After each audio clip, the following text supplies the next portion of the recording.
I was, I started with a friend of mine named Matt Weiss, and we had a podcast that was about like Hollywood type stuff, but it just didn't pick up any steam.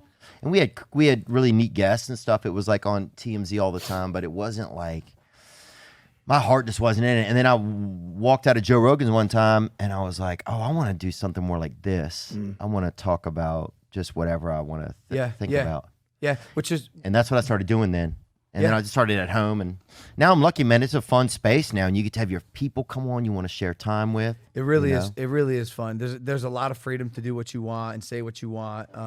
It's crazy because we're again only 300 episodes in, and I look at like you and Rogan, and y'all are like experts or vets in the space, and it's cool to see how it's grown. I wonder what's harder to break into now, though, if for people starting, because dude, come on, everyone's trying to do podcasts now. Yeah. And this is a tough space to grow. Like you said, the first thing you tried was hard. Yeah. And listening to people is hard. So how do people break in if they don't know what their niche is?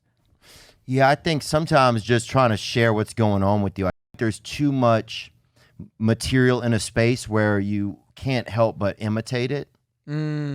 So that's why a new thing has to come along. You got to disrupt. Wow. Yeah, you got to have it, or you have to have that new thing that comes. So sometimes you're just waiting for that new thing. No, you're right. Every time I see whether it's a project, a person, a podcast blow up, it really makes sense. If that makes sense. It's like, wow, that person was always meant to be there in that niche, that area hasn't been filled, and here they are and that's why they're there. Like it usually never surprises me.